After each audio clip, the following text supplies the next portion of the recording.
Tuesday, February 18th. Early morning clouds clear shortly after sunrise. The early light recalls pastoral scenes from ages ago that many have seen only in 17th century romantic paintings. Except here a flock of loudly squawking white-fronted parrots fly low overhead, a three-wattled bellbird chimes from a distant tree, and the hen with her 11 chicks pecks for seed at my feet. I've taught 3 classes now, each with roughly the same lesson plan, but to very different sets of people. Yesterday morning I taught a very bright mother and her equally bright adult daughters. Yesterday afternoon I had a class of 14 kids between 7 and 14 years old.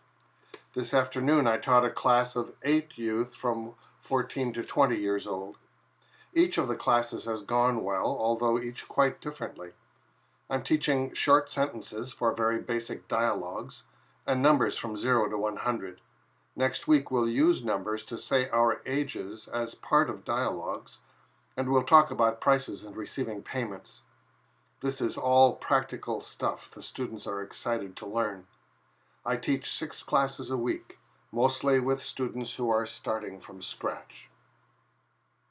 Wednesday, February 19th. For the first time during this visit, it begins to rain about a half hour before class ends. I have my bright yellow rain poncho, but the others have no rain gear.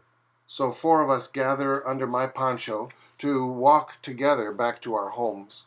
One of them came to class on his horse, so he now holds the reins with the horse traipsing 5 feet behind us.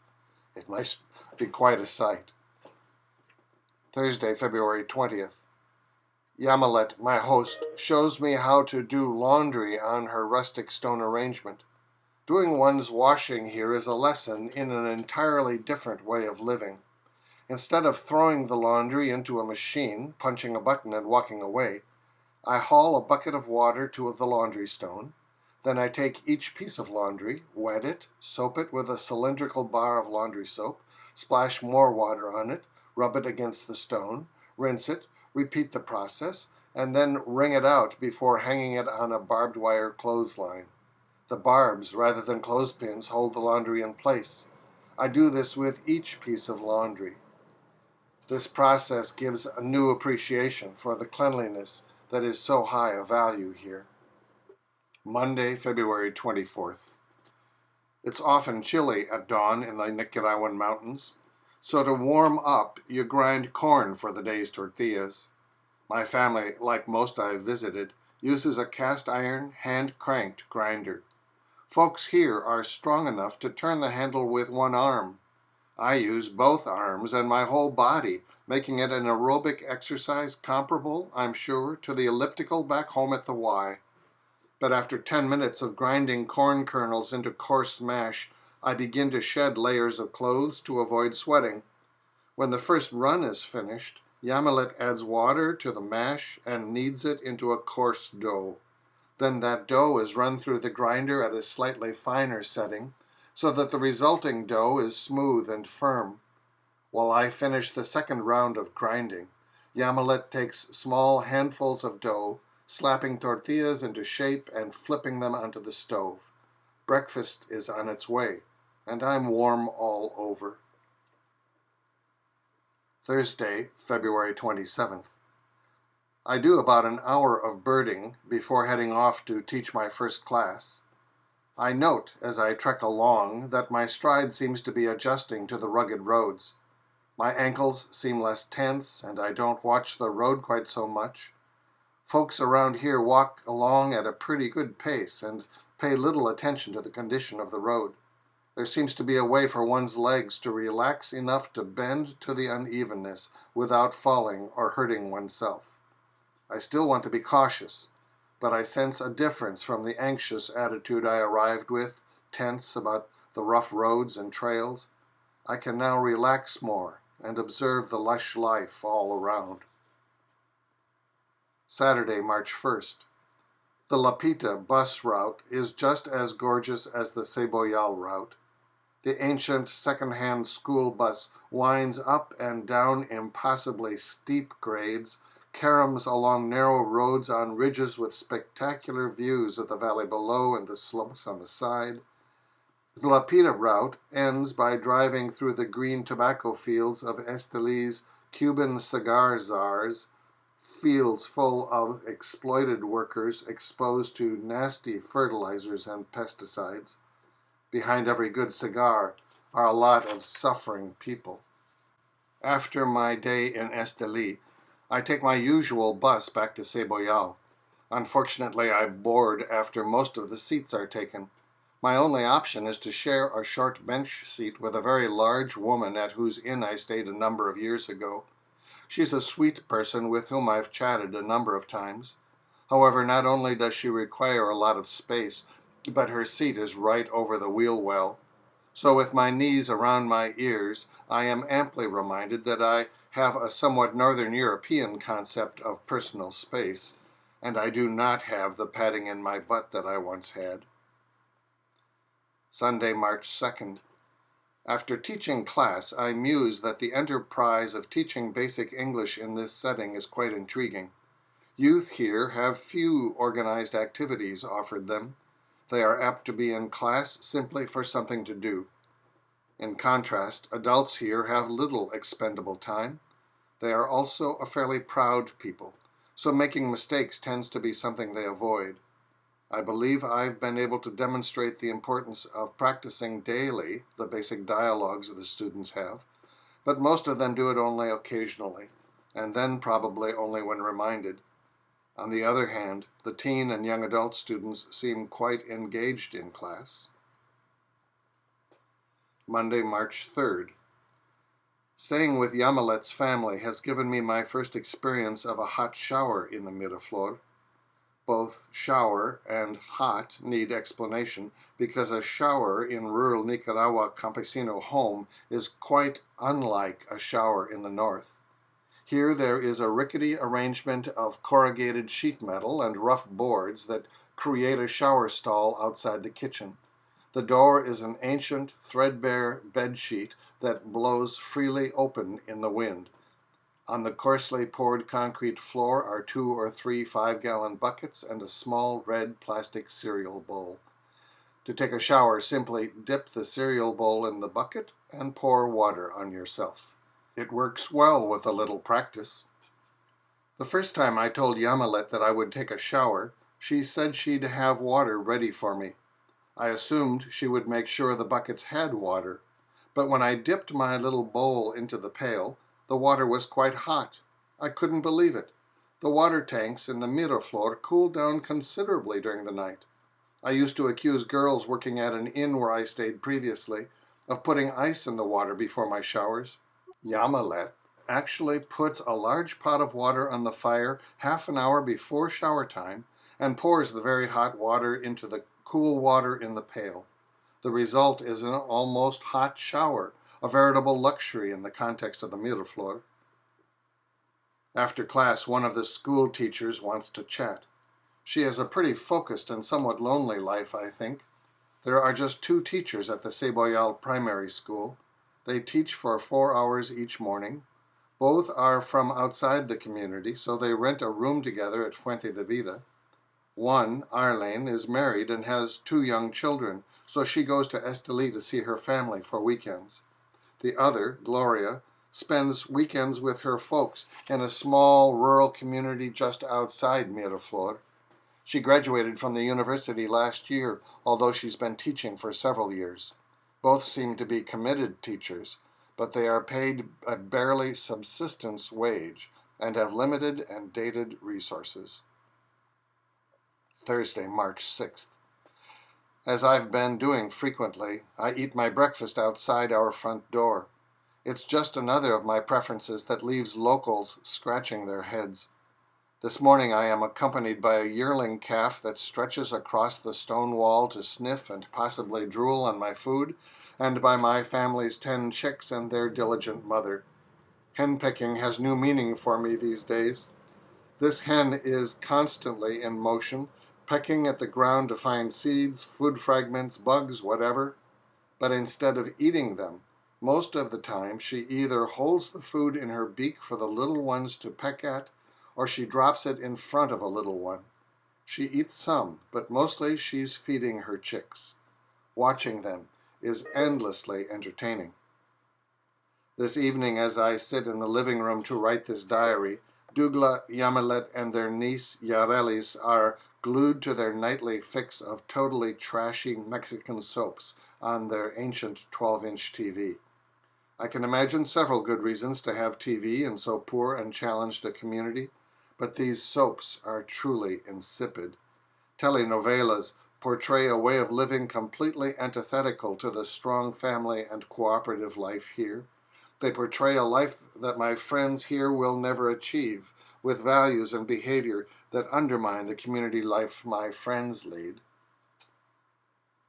Friday, March 7th. Dougla heads off early for his day of cutting coffee on his uncle's farm. Because coffee berries are hard to pull off the coffee bush, the process of picking coffee is called cutting. The berries are put in a large basket or bag strung over one's shoulder. It gets heavy after an hour of cutting. The many berries on a coffee plant ripen progressively over the course of several weeks, so there are typically 2 or 3 passes through a coffee grove in February. The season is late this year because the winter was so long and cold. Now that we're in the hotter, drier season, a day of cutting coffee is sweaty and tiring work. Sunday, March 9th. When I meet Francisco, he is helping hitch oxen to their yoke. The plow is an iron blade attached to a substantial piece of timber pulled by huge oxen. The yoke is tied to the oxen's horns, and then the plow attached to the yoke between the oxen. The plow itself is much too heavy for one person to move very far, so it is mounted upside down while the oxen drag it to a field. When the farmer has positioned the oxen for plowing, he has to disengage the plow, turn it over, and reattach it. Then with amazing guttural bellows, as though farmer and oxen have developed a language all their own, biased toward oxen, the farmer talks to the huge creatures. They move together with remarkable control and accuracy. Friday, March 14th. This morning, as I finish my lesson plans, I feel a strange fatigue. I've been getting about 9 hours of sleep a night with a half-hour nap every afternoon, so I'm hardly sleepy. I realize that I've hit some sort of wall in my tolerance for cross-cultural challenge and stress. I'm not ill. I just need a break from the intensity of all my communication being in a second language that I'm still learning. Especially when I meet people on the road, I often ask them to repeat what they've said or to slow down so that I can understand. Additionally, I'm in a setting where people are constantly struggling, always doing hard manual work, always stretching to make ends meet. I've not been uncomfortable or unhappy here, but today I begin to take account of how stressful it's been. I'm soul heavy, culturally fatigued, I think. I will move to a new farmhouse with a new family tomorrow, so that may only increase the stress. Saturday, March 15th. I consider Yamilet, my host, a remarkable person. For 7 years, she and Dougla were unable to conceive a baby, so she now cherishes 3-month-old Yailin as a God-given blessing. Yamilet coos to her baby as she cleans the house, and she has her perched on her hip while she cooks. Besides being a wonderful mom and a gracious host, Yamilet is a particularly intriguing example of the adaptive capacities of campesina women. She spends most of every day inside with minimal adult contact. She does her English homework with great discipline and insists that her niece do the same. She is a very bright student, one of my best. She works energetically around the house as though something crucial depends on her getting the floor swept and mopped and getting the laundry done. All this she does day after day with little variation and no obvious affirmation or appreciation from anyone except their house guest.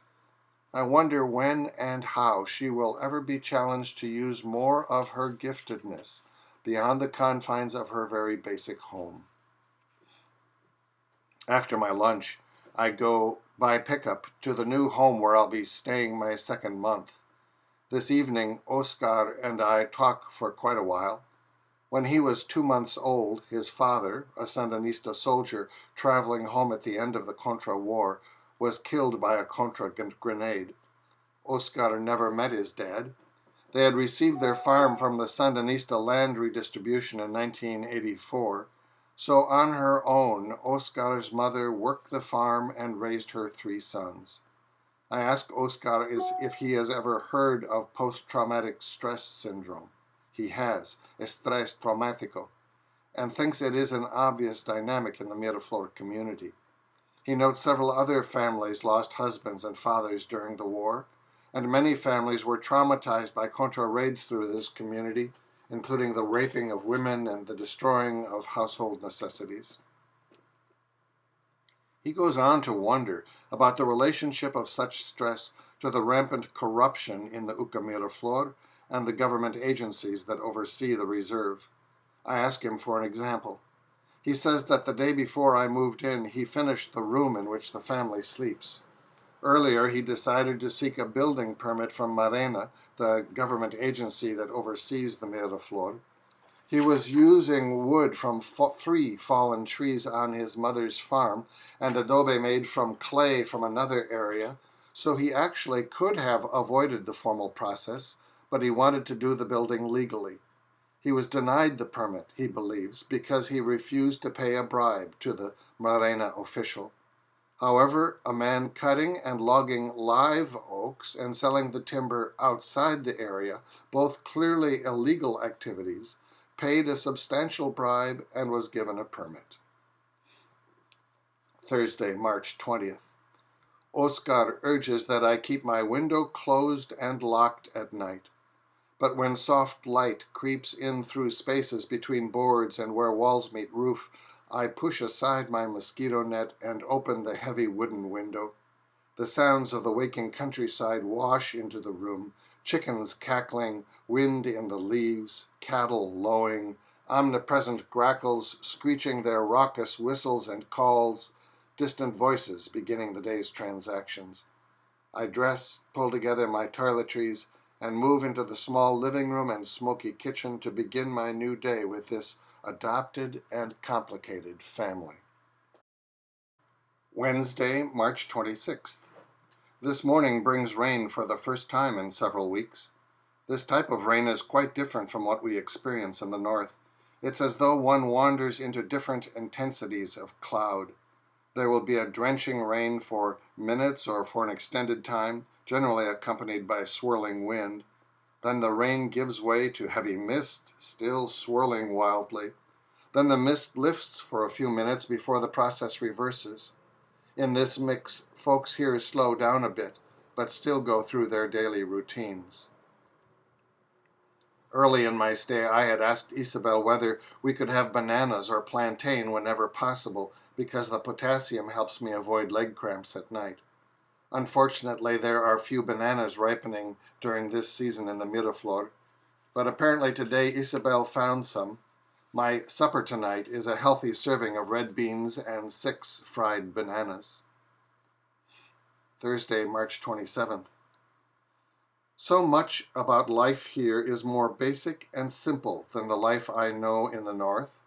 There simply are not a lot of things to maintain, to hook up or shut down, to repair or to acquire. In the absence of things, relationships gain importance. Oscar and Isabel are quite poor, even by Nicaraguan standards. Early in his work life, Oscar bought his relatively large solar panel, a charger, and a 100-watt battery, along with his 20-year-old color TV. But the list of things they don't have will make those few assets pale in comparison. Their 3 light fixtures are fluorescent bulbs fitted with recycled clear plastic pop bottles. Their floors stay as clean as dirt can be.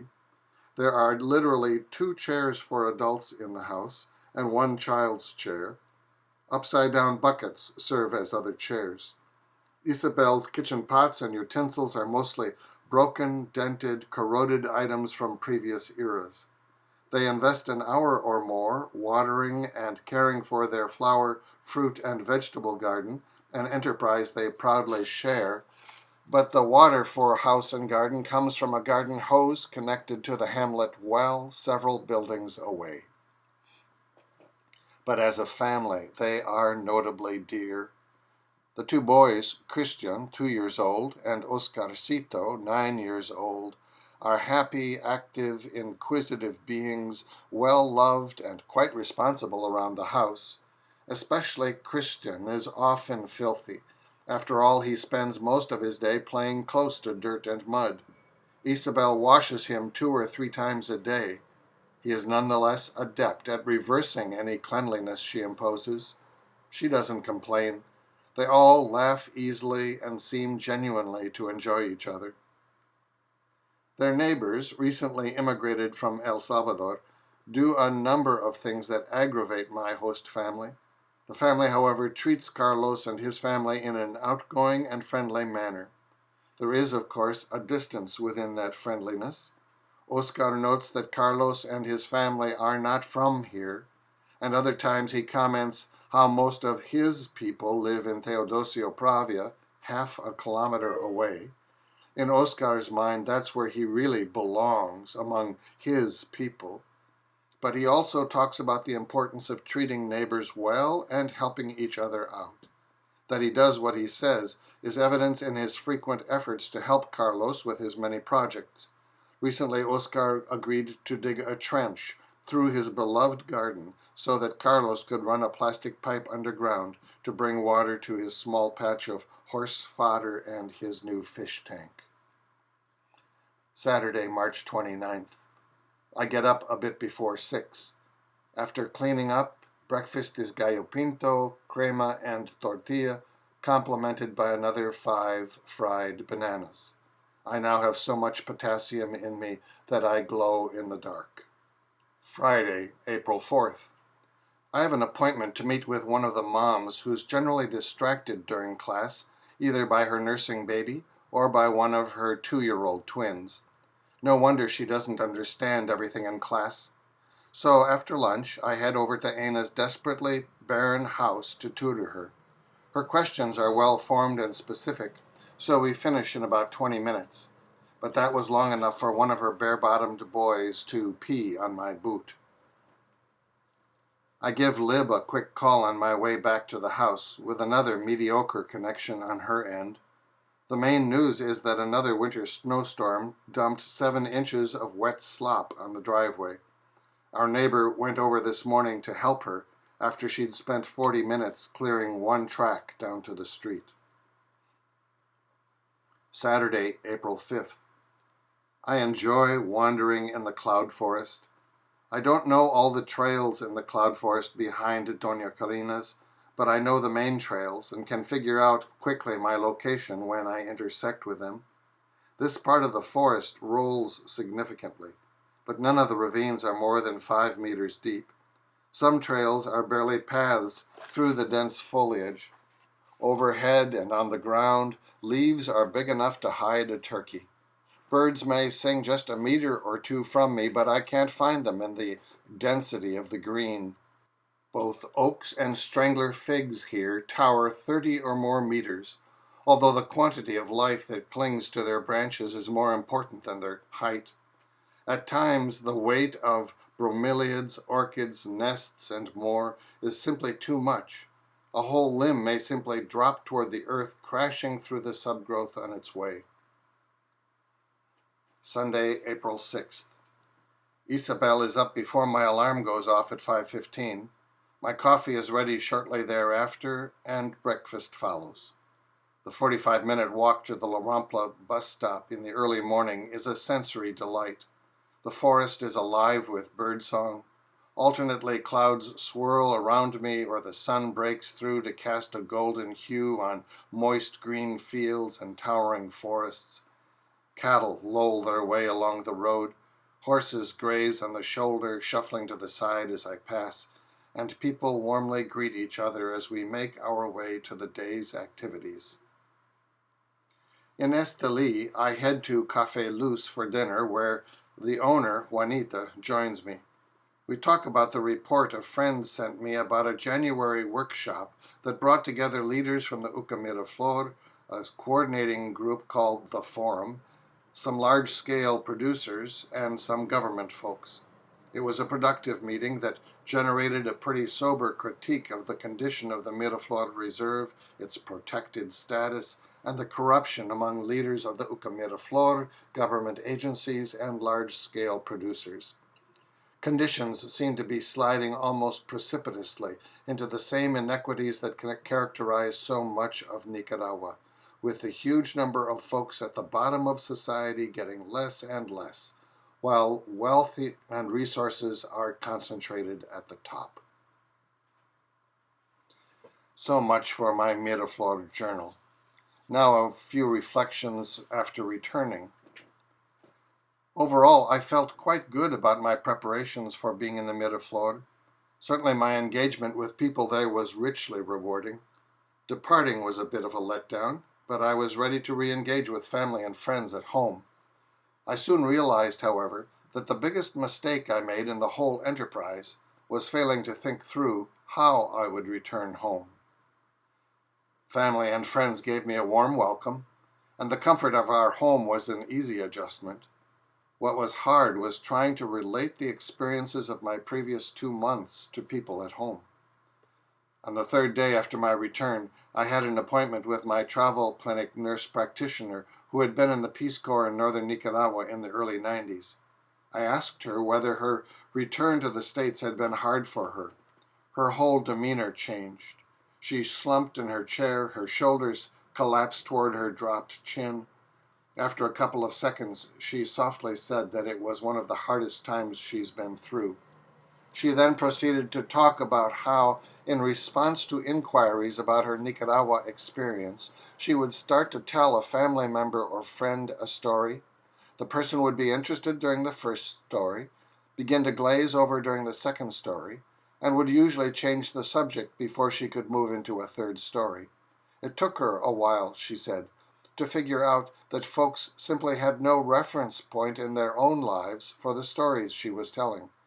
It wasn't that they were judgmental or dismissive or even disinterested. They simply couldn't connect her experiences in Nicaragua with their own life experiences here. Her explanation gave me my first perspective for interpreting what I was going through. I worry that I may romanticize my memories of life in the Miraflor. Many dimensions of that experience bordered on exquisite. Certainly the grand vistas across the mountain terrain, the fresh air and balmy breezes, the blazing clarity of stars in a night devoid of electric light, the exotic beauty of birds, butterflies, and flowers, the consistent warmth and friendliness of the people. These things beg to be appreciated and treasured. Nonetheless, coarsely woven into the intricate fabric of life in the Miraflor is hard work, rugged conditions, crude housing, and constant challenges from sickness, injury, traumatic memories, and the utterly devastating effect of pervasive corruption. The beautiful shines through brilliantly, but its beauty must cut through a heavy, sweaty veil of fatigue and frustration, mourning and misery. Several days after my return, I noticed for the first time how much my life here in the States is broken into quite discrete categories. I'm either at work, or preparing a meal, or relaxing, or so on. Our culture's language about multitasking is a sign of how we commonly dissect our lives into distinct activities that some of us perform sequentially and others simultaneously. After a few days home, I found myself musing how my life in the Miraflor seemed more integrated into an interwoven or even seamless whole. That seemed especially true for rural Nicaraguan women. From before daybreak until the end of the evening, women there are engaged in a web of cleaning, meal preparation, childcare, laundry, etc. Their socializing usually takes place within their daily routines, not as a break from their routine. It's fair to say that for them, life is one ongoing, multifaceted task, rather than a series of activities that could be multitasked. One of the gifts of my time in the Miraflor was the growth of a deeper conviction about my own need for confession and reconciliation. Within the liturgies of the Church, we have so routinized and sanitized this need that it's lost its punch for me. The punch returned when I came to church again upon my return. Lib and I appreciate that Holy Trinity does not promote guilt or self-deprecation. Nonetheless, I deeply appreciated opportunities offered in worship here to acknowledge my privileged status as a white American male, to reflect on the particular ways that was clarified for me during my time in the Miraflor, and to renew my commitment to claim and use my privilege intentionally for common good. I was also struck, while sitting in church, by the maleness of God in liturgical rite and hymnody. I had observed and admired how much women were the backbone of community life in the Miraflor. They were the dominant creative force, the ones who tendered and promoted community life, and the most consistent workers in virtually all but the most visible and authoritative roles. The latter seemed steadfastly reserved for men, whether they managed them well or not. In many cases, in fact, men seemed to be the greatest purveyors of corruption and dissolution in the community, but men claimed credit for good and strutted their privilege. Sitting in the pew of our quite progressive and open-minded church, I find myself thinking similar thoughts about this setting. In the absence of a truly inclusive imagery for God, and in the controlled and somewhat formal execution of the liturgy, are we all, both implicitly and explicitly, denying the degree to which the Church depends on and in a very real way is run by women? While we formally acknowledge and regret the sexism of both Scripture and society, what are we protecting or denying in our maintenance of so male-glorifying and female-negating liturgical practice and hymnody? What would happen in the Miraflor if women's capacities were more fully acknowledged and celebrated, especially in affirming their leadership? Similarly, what would happen here among us?